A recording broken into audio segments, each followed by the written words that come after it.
Juste un truc, en régie, on est d'accord que la vidéo dans le foot, ça n'a rien à voir avec une sextape? Non, hein. J'appelle ma femme. Hey! Salut à toi, petit aventurier fan de football. Cette semaine, il est question de comédiens, non pas de simulateurs, mais bel et bien d'acteurs qui sont passés du terrain au plateau de tournage avec plus ou moins de talent. Vous pensez immédiatement à Eric Cantona? Oui, voilà. Mais c'était trop évident. Là, on a creusé l'histoire sombre du 7e art, car finalement, des joueurs qui ont ensuite joué la comédie, c'est comme les joueurs qui ont sorti un disque. Il y en a beaucoup. De Rocheteau en passant par Wiltord à Zizou, Vikash Dorasso ou encore Pascal Nouma, nombreux sont ceux qui s'y sont essayés, mais si on ne devait en retenir que deux, ce serait ceux-là. Voici ma sélection. Carlos Valderrama n'est pas qu'une idole capillaire ou encore un champion reconnu de Chabit, il est également comédien. C'est vrai, pas depuis longtemps, mais quand même. Et l'ancien capitaine de la sélection colombienne se retrouve dans un film tellement improbable qu'il mérite une place de choix dans cette vidéo. Le film dans lequel il joue un rôle important s'appelle Por un puñado de pelos, avec l'accent, soit en français, pour une poignée de cheveux. Ça vous rappelle un film avec Adam Sandler, celui-là? Tant mieux, car sur le papier c'est tout aussi débile. Celui que l'on surnomme El Pibe, soit le gamin, fait à 53 ans ses débuts devant la caméra, en tant que maire du village où, selon la légende, une source aussi naturelle que mystérieuse aurait pour effet de faire pousser les cheveux de manière magique et abondante. Oui, c'est quand même le niveau en dessous d'un scénario de Christopher Nolan. Mais en même temps, on est en Colombie, ok? J'ai un putain de scénario!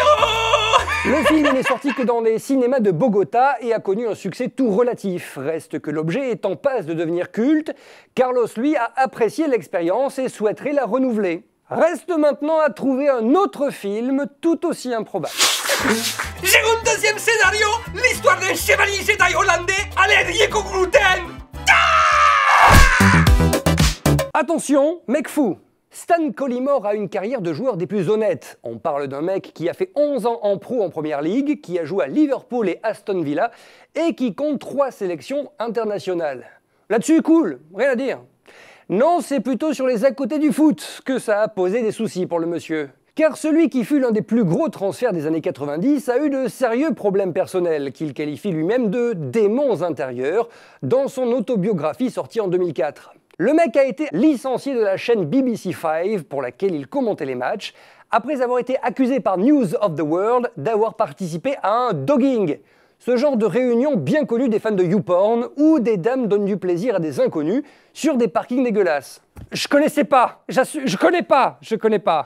Et c'est là que ça devient fabuleux. D'un joueur qui prenait la direction d'un Paul Gascogne, le bon vieux Stanley se retrouve au cinéma, ce qui en même temps est le thème de cette vidéo. Mais pas avec n'importe qui, non. Son côté sulfureux et amateur de sexe, amateur lui aussi, le propulse en 2006 aux côtés de Sharon Stone dans Basic Instinct 2. Plus précisément dans la scène d'ouverture où après un coït bien chaud avec Sharon, il se fait défoncer sa petite gueule. Ce qu'il avait bien mérité au vu de sa relation avec les femmes dans sa vie perso, soyons honnêtes. À la semaine prochaine pour un nouveau numéro du Professeur Martinez, et la semaine prochaine ce sera un numéro un petit peu spécial.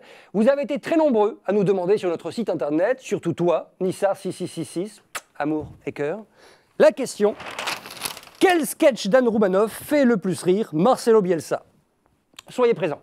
Abonne-toi, I know you want to be with you.